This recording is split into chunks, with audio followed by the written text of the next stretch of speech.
Hi, good morning or evening. Thanks for spending a few minutes again with me today. I'm going to look at some of the most important things that a trumpet player can work on. And this is from the Schlossberg number 23, 24, 25, 26, and continuing on through the book. This is why I think I found this book to be so useful. But it's not the exercises, which are very simple, mostly. It is the how you do them, what you're paying attention to, how you're using your mind, how you're using your perception, and what you're aiming at, what your goals are. So I'll try and clarify some of those things today and give you some tips as to how to benefit the most from these kinds of exercises. Now all we're going to do is play arpeggios, and which go up and down, and sometimes change direction rapidly. These are the idea of changing range from low to middle to high range is one that's that's a basic thing that we have to be able to do as easy as possible, comfortably. And I've talked a lot about singing. It's directly related to singing. We've done sing, buzz, play. I've talked about buzzing a little bit, and we've related to that. That whole approach, sing, buzz, play, definitely applies to these exercises. I'm going to go ahead and play number 23. And it's a very straightforward exercise. And I'll go ahead and put it in tempo for what it's worth.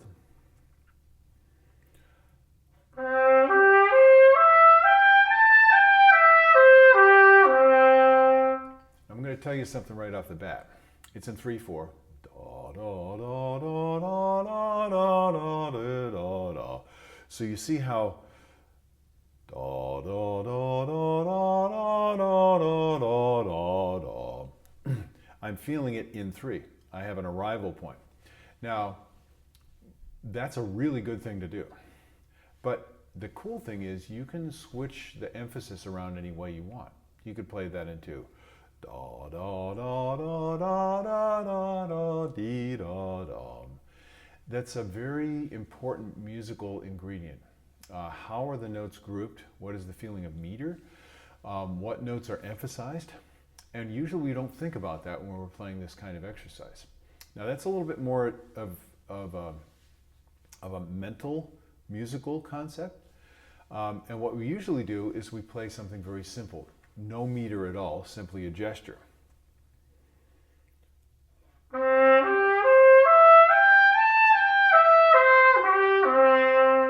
So I'm just going, and I'm not thinking in a meter. Now, I usually do think of a pulse. I usually do think of a sense of pace, of walking. To me, that's incredibly helpful.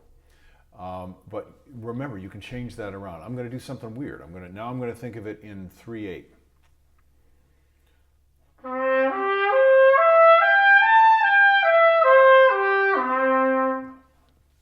Interesting. I want you to try that. And what this does is it throws a problem-solving thing into your mind or something for you to concentrate on that distracts you from trying to physically play the trumpet. And that makes it easier. So this is a general idea, this whole distraction technique. We'll talk about this quite a bit more in the future as it comes up. That can really, really help you to get free of the kind of like overly critical self-analysis that we get into, the overly judgmental way of practicing. Because remember, what we're trying to do here is a simple gesture. You're going from the low C to ends up on the A on top of the staff, and then back down again through the arpeggio. Wow, it's pretty simple. This is exactly like something we would do in a piece, and as I've said before, that's what you want to think about. This is a musical thing.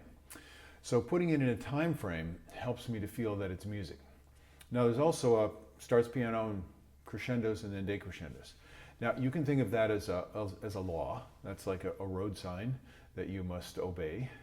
Or you can think of it as a musical opportunity. And I would prefer that you do the latter because I think it's gonna help you to play a whole lot better.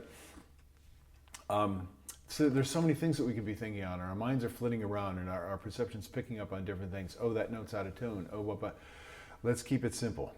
we're working on one thing, and that is keeping the voice free continuously. So when I talked about sing, buzz, play, and I just sang it for you.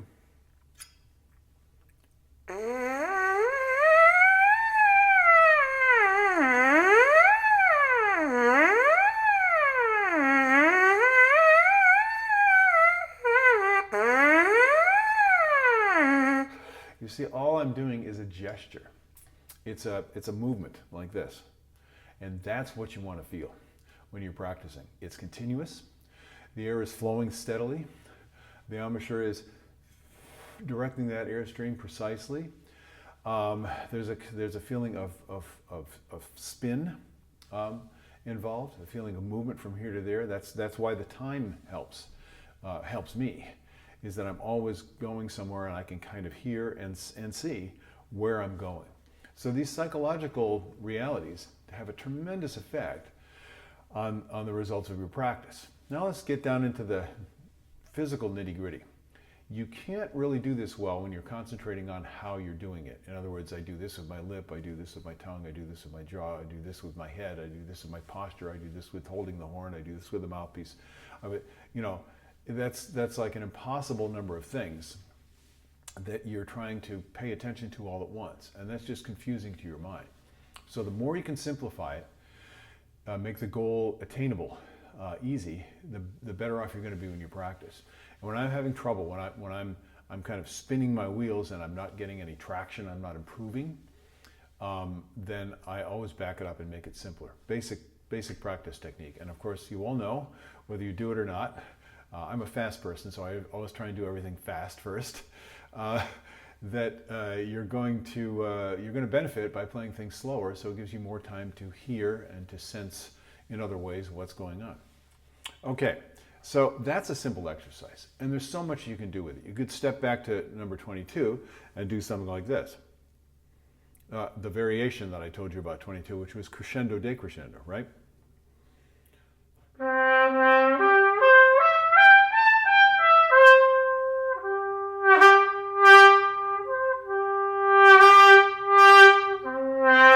So I'm practicing, I'm working on improving the quality, the physical quality, the control, and the musical quality of the crescendo and decrescendo. That means I'm probably going to have to slow it down a lot. Great. That's the way to work. And you know it. Those of you who are experienced players know exactly what I'm talking about. What I find a problem is getting myself to actually do it. So let's make it a little bit more interesting. We'll move on to number 24. And 24 is as the variation that was given to me by Mr. Young when I studied with Gene Young at Oberlin Conservatory, was very helpful. It kind of opened up the windows of my mind to see that there are all kinds of possibilities. And so you don't take this as a law, take it as a possibility, something that you can do, and there are reasons for it. And I'll explain it in a second. Here's the exercise.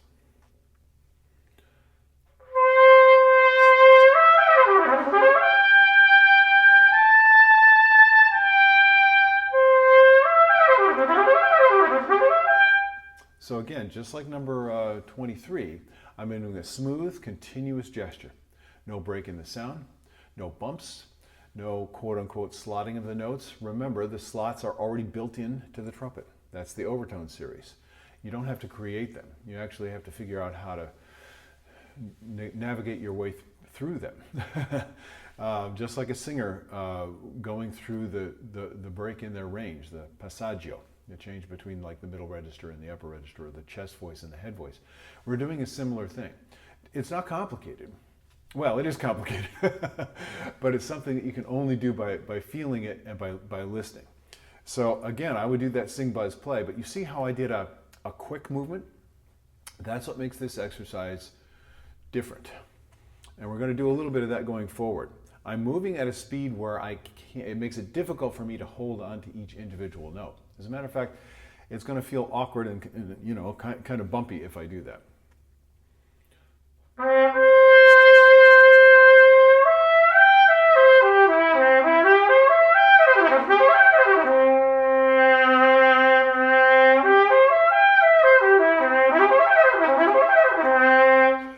Now, something all the time. It's a very simple technique.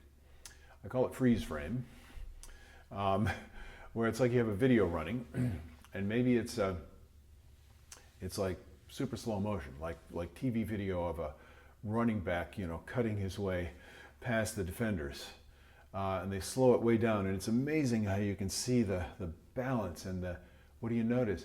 It's one smooth, continuous motion. That's exactly what's happening here. Now on freeze frame, I can stop at a certain point and see where I am. And if I'm in a good place, then I can enjoy that and carry that into the next note as I move forward. And if I'm not in a good place, I can also notice that and rebalance my system. What am I rebalancing? Relaxed airflow? Relaxed, not a good word. Smooth, fluid, steady airflow. That's exactly appropriate to supporting the sound. And that my embouchure vibrates freely. Now those are just words, but you can feel it and you can hear it. So here's an example of what some of you may experience when you do this.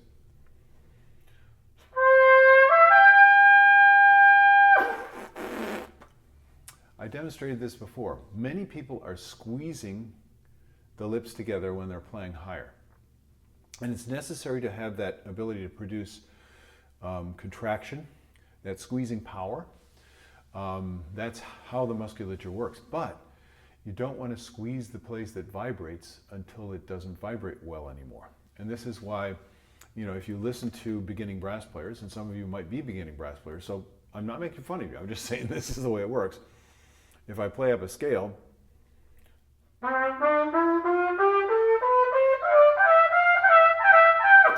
the time we get to a certain point, we've choked the air and squeezed with our lips so much that we can get no more vibration.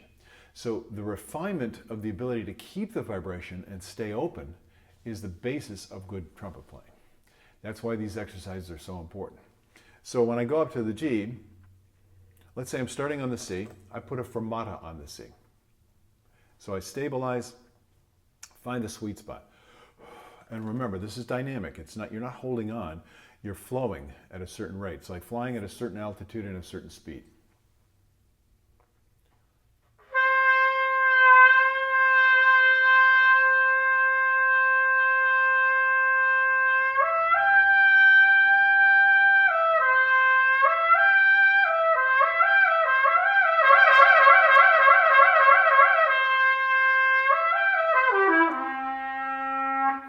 Now you heard me squeeze the low C. That's going to be a common thing that some of you experience. The low register is now vibrating freely. Here's another common thing that many of you will experience. See, if we were working individually, then I'd be able to hear and see what you're doing, kind of feel it with you, and then I'd know what to suggest to address your own particular issues, and we'd go on a kind of a search for a few simple exercises that will help you to work on that every day. For me, these Schlossberg exercises are the simple exercises. They work so well, I really don't need to use anything else. I do, because I like variety in my practice, but the principles are all exactly the same. So, when I get back to that low C, I might have an unfocused sound. I might be blasting the air through.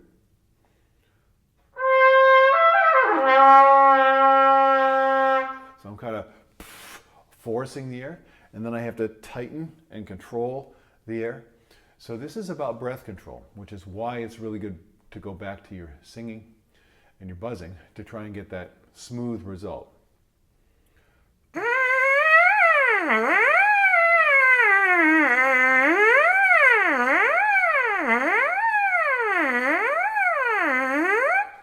Now, if you're practicing that, I recommend that you put a metronome on it.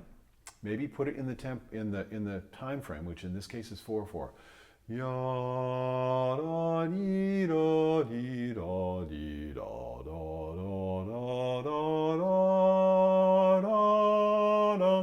So that kind of shows you the form of the exercise. And you heard the fermatas. These variations came from Mr. Young, and it really opened my mind to, oh yeah, I can do anything, and when I do this, it helps me to hear and feel and see what's going on much, much more effectively. Then it's just a matter of being honest with ourselves about what we see and what we hear, and going into that problem-solving mode and say, oh yeah, what do I need to do in order to make that easier and more enjoyable and more functional? So this is the process of practice. There's one more detail I'm going to give you about this exercise in this variation. I want you to diminuendo at the very end as much as possible. So we're carrying this simple exercise of diminuendo exercise where you're just playing a long tone and getting softer. What's the point of the exercise? Keep the air flowing. Keep the sound resonating. Release it. Get into the psychology. Are you controlling it? Are you holding on to it? Are you holding back the air? Or are you staying comfortable, open, and neutral? Again, singing and buzzing softly, going from where it's comfortable and then going soft, that's one of the best things you can do. And you don't have to do this all day. Just do it in a very, very concentrated, extremely aware manner for a few minutes. And then do something else. As long as you can stay engaged, you can practice effectively. Okay, so I'm gonna play it on another pitch level. So here we're just going through the overtones, the 7 overtones.